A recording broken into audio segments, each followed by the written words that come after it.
ढक्कन, आच्छादन, कवर, कोष रखे हुए हैं।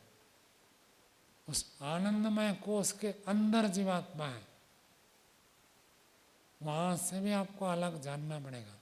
स्थूल शरीर को तो समझना कठिन है, सरल है, कठिन नहीं है। अन्नमय कोष समझ में आ गया, फिर प्राणमय कोष में जाए, फिर मनोमय कोष, फिर उसके अंदर विज्ञानमय कोष, फिर उसके अंदर आनंदमय कोष। मुझे कैसे आनंद की अनुभूति होती है, अब उसके बाद उस आनंद की अनुभूति करने वाला और आनंद पृथक करना, तब आत्मा की अनुभूति होती है। यह हो गया 5 कोष का विवेचन। आत्मा को जानने समझने के लिए अति आवश्यक है। जो इन 5 कोषों का विवेचन करता है, उस सूक्ष्मता से आत्मा को समझता है। पहले तो हम थियोरेटिकली शाब्दिक रूप से इसको समझें, फिर उसको प्रैक्टिकल कर सकते हैं, अनुभव कर सकते हैं। कौन सा शरीर कैसे, कौन सा कोष कैसे काम करता है। और एक दिन में अनुभव में नहीं आएगा। आवृत्ति असकृत उपदेशा, क्या अर्थ है ब्रह्मचर्य? मन में क्यों बोलते हैं? उपदेश को बार बार आवृत्ति करने से तत्व ज्ञान की प्राप्ति होती है। एक दो बार नहीं, कई बार ऐसे बार बार चिंतन मनन करें तो फिर आत्मा की अनुभूति हल्के स्तर पर होगा। फिर कहा आत्मा के 3 शरीर है, अब तो हो गए 5 कोष, 3 शरीर है। एक स्थूल शरीर, एक सूक्ष्म शरीर, एक कारण शरीर। स्थूल शरीर जो 5 भूतों से बना है, पार्थिव शरीर हम जिसको कहते हैं, ये पार्थिव शरीर स्थूल शरीर है, जो केवल इसी जन्म में हमारे साथ है। इससे पहले ये स्थूल शरीर हमारे साथ नहीं था, और मृत्यु के बाद ये स्थूल शरीर यही रह जाएगा, हमारे साथ नहीं जाएगा। इसी को कहा भस्मांतम शरीरम। इसके बाद सूक्ष्म शरीर है। सूक्ष्म शरीर 18 तत्व का है। 5 ज्ञानेन्द्रिय, 5 कर्मेंद्रिय, 5 तन्मात्रा, 5 5 5, इसलिए सरल हो जाएगा इसलिए बता दिया। 5 ज्ञानेन्द्रिय, 5 कर्मेंद्रिय, 5 तन्मात्रा, एक मन है, एक अहंकार है और एक बुद्धि है। ये 3 है। 5 5 5 और 3 कितने हो गए? 18। ये 18 तत्व का सूक्ष्म शरीर है। और ये जीवात्मा के साथ हर जन्म में जाते हैं। इस जन्म में हमारे पास जो मन है, यही मन अगले जन्म में जाएगा। जो बुद्धि इस जन्म में है, यही बुद्धि अगले जन्म में जाएगी। यही अहंकार, यही ज्ञानेन्द्रिय, यही कर्मेंद्रिय, ये सब जाएंगे। अब कई लोग प्रश्न उठाते हैं, सांप के पास तो हाथ पैर नहीं है, जैसे 5 कर्मेंद्रिय भी जाते हैं तो सांप के हाथ और पैर कहाँ गए? ये तो जो हम देखते हैं हाथ पैर स्थूल शरीर का भाग है, स्थूल शरीर का गोलक कहते हैं इसको। इंद्रियां इसके अंदर सूक्ष्म है, सूक्ष्म इंद्रियां तो उसके पास है, लेकिन गोलक नहीं है। जैसे आँख है तो आँख से हम देखते हैं, है ना? बहुत सारे लोग चश्मा पहनने पर ही देखते हैं। आँख तो है लेकिन चश्मा ना हो तो जिनकी आँख खराब है वो बिना चश्मे के नहीं देख पाते, अथवा स्पष्ट नहीं देख पाते। ऐसे हाथ और पैर, ये जो इंद्रिया के रूप में, वो तो सांप के पास भी है, लेकिन उसके पास ऐसा गोलक नहीं है, तो इसलिए उसका प्रयोग नहीं कर पाता। हाथ पैर का दुरुपयोग किया था, इसलिए परमात्मा ने हाथ पैर छीन लिया। उसका दंड भोग रहा है। दंड पूरा होगा तब फिर जब मनुष्य में आएगा तो फिर वही हाथ पैर जो इंद्रियां, वो इंद्रियां उसी के रहेंगे, इंद्रियां वही है। सृष्टि के आरंभ में ये 18 तत्व बनाकर ईश्वर हर जीवात्मा को दे देता है, 18 18 18 सबको दे देता है, चाहे पशु पक्षी कीट पतंग कुछ भी हो, मनुष्य हो, सबको देता है। और इसी 18 तत्वों को लेकर जीवात्मा एक शरीर, एक जन्म से दूसरे जन्म, दूसरे से तीसरा, ऐसी यात्रा करता रहता है। कब तक? जब तक मुक्ति ना हो जाए अथवा जब तक प्रलय न हो जाए। प्रलय हो जाए तो ये 18 तत्व खत्म, फिर अगले सृष्टि में नया बना कर देगा। अथवा यदि व्यक्ति बीच में मुक्ति में चला गया, जैसे महर्षि दयानंद, कपिल, कणाद, गौतम, पतंजलि, ये सब ऋषि मुक्ति में गए, तो इनका जो सूक्ष्म शरीर 18 तत्व का था वो टूट फूट कर प्रकृति में लीन हो जाता। और जो मुक्ति में नहीं गया तो उसको तो बने रहते, अगले जन्म में साथ में जाएंगे। तो इसलिए मन को, बुद्धि को धार्मिक बनाना, शुद्ध करना, पवित्र करना अति आवश्यक हो जाता है। जो लोग इस जन्म में उल्टे काम करते हैं वो अगले जन्म में उल्टे काम करेंगे।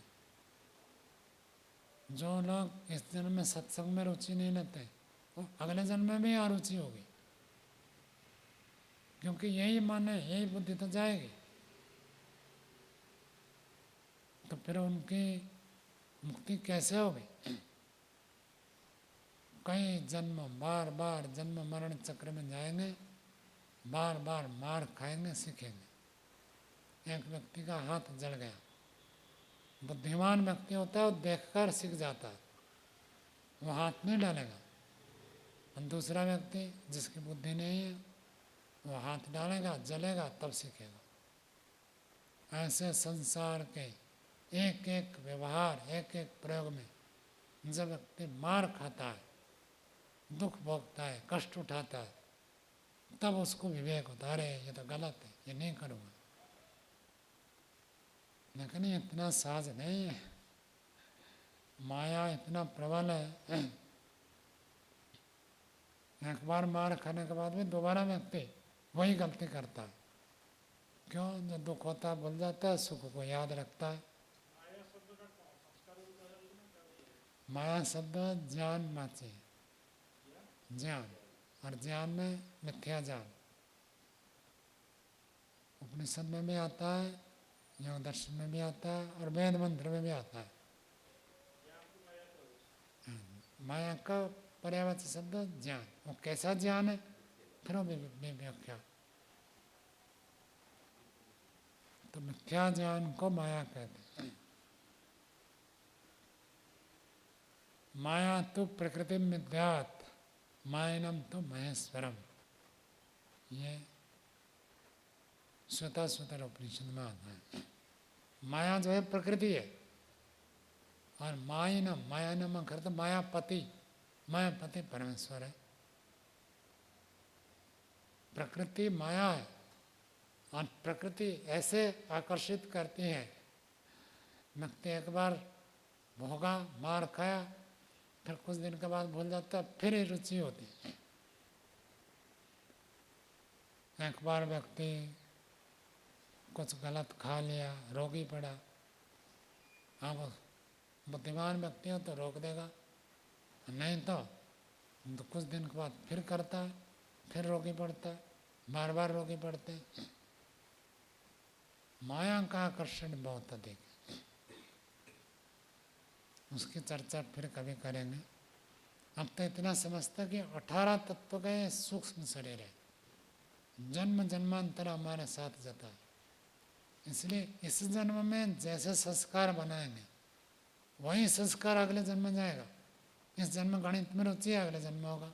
इस जन्म में गणित में रुचि नहीं है तो अगले जन्म में नहीं होगा। इस जन्म में संस्कृत पढ़ते अब कष्ट लगता है, कठिन लगता है, छोड़ो, इसको छोड़ देते, तो अगले जन्म में भी यही होगा। इस जन्म में संस्कृत में रुचि नहीं है तो अगले जन्म में कैसे रुचि हो जाएगी? इस जन्म में वेद में रुचि नहीं है तो अगले जन्म में वेद में रुचि नहीं होगी। तो जो भी करना है इसी जन्म में करना है। हमारे उपाध्याय जी कहा करते थे, कोई व्यक्ति कहता है कि इसी जन्म में तो मुझे राग है माँ के प्रति, पिता के प्रति, घर के प्रति, इस जन्म में छोड़ नहीं सकता हूँ। तो उपाध्याय जी कहते थे अगले जन्म में माता पिता से जन्म हो गए या बिना माता पिता के जन्म हो जाओगे, तो अगले जन्म में भी माता पिता होंगे। तो इस जन्म में राग है तो अगले जन्म में भी राग रहेगा, तो राग से तो कभी नहीं छूटोगे।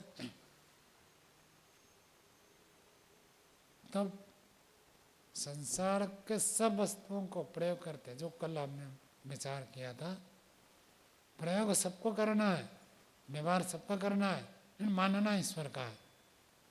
पुत्र भी है, कहेंगे मेरा पुत्र है, लेकिन ये मानेंगे ईश्वर का। धन को कहेंगे मेरा धन है, मेरी गाड़ी है, मेरा मकान है, फिर मानेंगे ईश्वर का, अंदर से ईश्वर का मानेंगे, प्रयोग अपने करेंगे। और ईश्वर ने प्रयोग करने के लिए दिया है, कोई मना नहीं है। अरे समाज में बैठे, अरे समाज में बहुत सारे साधन दिए प्रयोग करने के लिए, कोई मना नहीं है। कहने के लिए कहेंगे मेरे कमरे में रख प्रयोग करो, तो मेरा कहने से दोष नहीं है, हम गौण रूप से इसका स्वामी है, तो मेरा तो कह सकते हैं। लेकिन मेरा कहते हुए मन में रहना चाहिए, ये मेरा हमेशा के लिए नहीं है, इस जन्म में प्रयोग के लिए मिला है, अगले जन्म में मेरे साथ नहीं जाएगा, न धन जाएगा, न परिवार जाएगा, न और कुछ भौतिक साधन कुछ नहीं जाएगा। इसलिए भौतिक साधन मेरा कहते हुए भी मेरा नहीं है। और परमात्मा को अब मेरा नहीं कहते, परमात्मा वास्तव में मेरा है। परमात्मा कभी हमको छोड़ता है क्या? मनुष्य परमात्मा को छोड़ देता है, परमात्मा कभी किसी को नहीं छोड़ता। वास्तव में मेरा तो वही है, संपत्ति वही है। और महर्षि दयानंद आर्य विनय में प्रथम मंत्र में ने कहा जो कुछ भी मांगेंगे आपसे ही मांगेंगे, आप बड़े पिता है, आपको छोड़कर और किसको मांगेंगे? तो पिता परमात्मा को मांगने में मना नहीं है, उसके ऊपर जो स्वामित्व भी दोष नहीं है। न स्वामित्व को जब हम सोचते ये हमेशा मेरा, उसमें दोष आता है। हमेशा नहीं है, छोड़कर जाना है, इसको याद रखकर यदि मेरा कहते कोई दोष नहीं। तो बुद्धि को ऐसे पवित्र करना, आत्मज्ञान। और स्थूल शरीर, सूक्ष्म शरीर में 18 तत्व हो गए। कारण शरीर जो है वो मूल प्रकृति है। मूल प्रकृति सत्वर स्तंभ का साम्यावस्था, उसको प्रकृति कहते हैं, वो कारण स्वरूप है। जो इस सारा संसार का जो मूल स्वभाव स्वरूप, उसी को एक कारण शरीर कहते हैं। उसी में व्यक्ति सुसुप्ति को प्राप्त होता है। विषम अवस्था हो जाए, सत्वर स्तंभ विषम हो जाए तो व्यवहार चलता है, और सत्वर स्तंभ सम अवस्था हो जाए तो नींद आ जाएगी, सो जाएंगे। तो मूल प्रकृति कारण शरीर है, उसी में जाकर व्यक्ति शयन करता है, विश्राम करता है। रजोगुण उभार हो गया तो आपको नींद ही नहीं आएगी, चंचलता रहेगी। तमोगुण यदि अत्यधिक हो गया तो बेहोशी की स्थिति हो जाती है। सत्वगुण प्रबल हो जाए तो ध्यान भजन नहीं रहेगा, नींद आएगी नहीं। तो जब तीनों सवावस्था होती है तब जाकर नींद आती है। वो कारण शरीर है। कारण शरीर मूल प्रकृति है, सबका समान है। आपका भी कारण शरीर सत्वर स्तंभ, मेरा भी कारण शरीर सत्वर स्तंभ, सबका समान है, अलग अलग नहीं। सूक्ष्म शरीर सबका अलग अलग है, स्थूल शरीर सबका अलग अलग है, कारण शरीर एक जैसा है, एक ही है।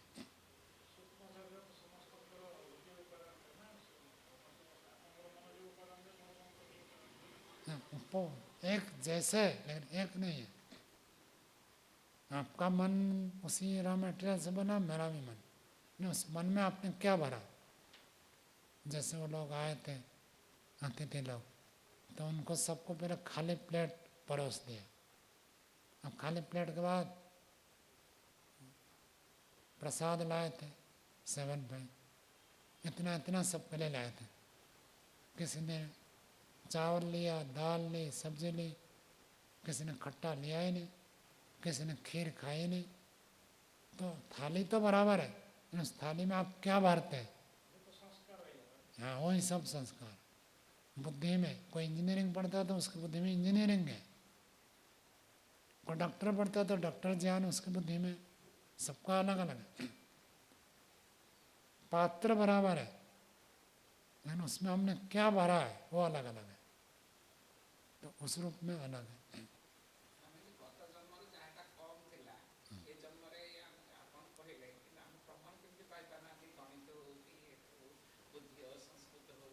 स्वभाव से ना बचपन से देखिए, किसी की कोई इसमें रुचि होती है, कोई बच्चा, किसी को गणित में बहुत रुचि हो जाती है और किसी को गणित बिल्कुल नहीं आता, कहता है भाई गणित नहीं चाहिए और कुछ कह दो।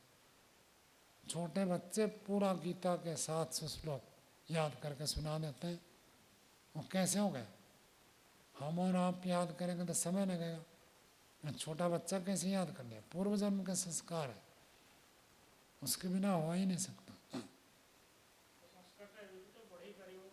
बड़ा भी परिवार कभी बढ़ा भी सकते हैं, घटा भी सकते हैं, विनाश भी कर सकते हैं, नया भी बना सकते हैं।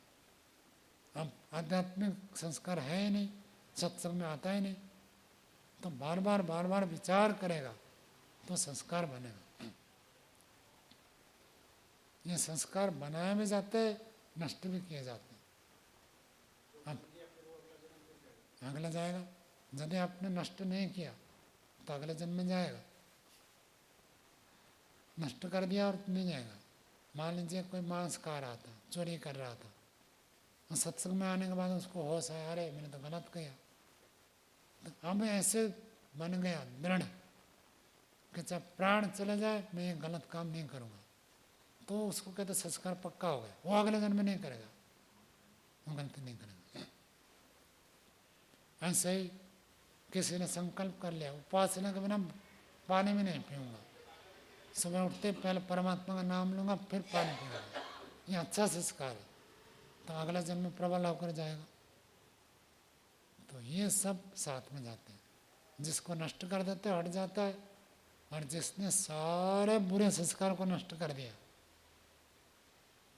बुरे क्या, वो संस्कार मात्र को नष्ट कर दिया, तो उसकी मुक्ति हो जाएगी और जन्म नहीं होगा। ये संस्कार है, इसलिए हमारा जन्म बार बार होता रहता है। संस्कार और कर्म ये दो ही साथ चलते हैं, ये जब तक चलेंगे तब तक जन्म मरण।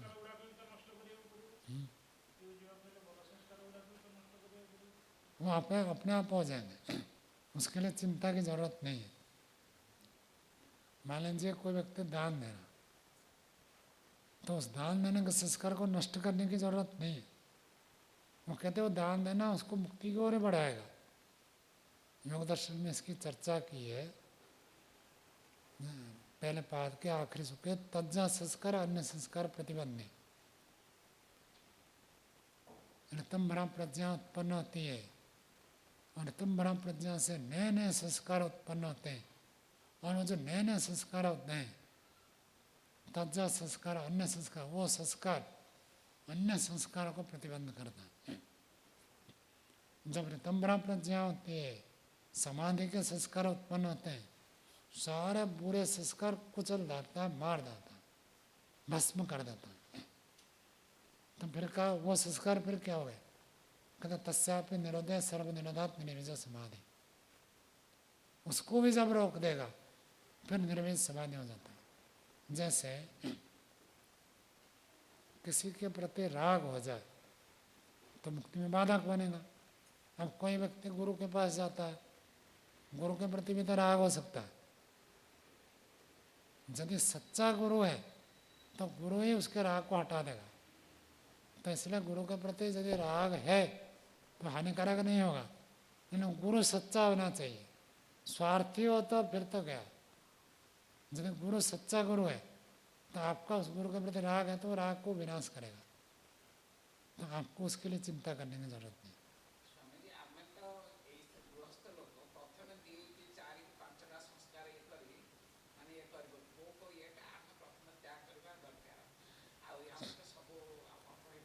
समय हो गया।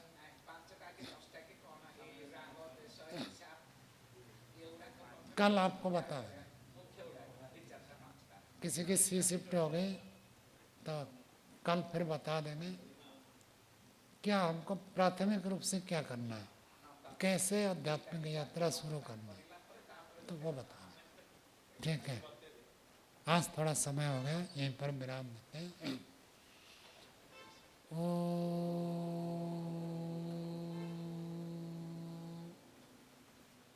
द्यौः शान्तिरन्तरिक्षं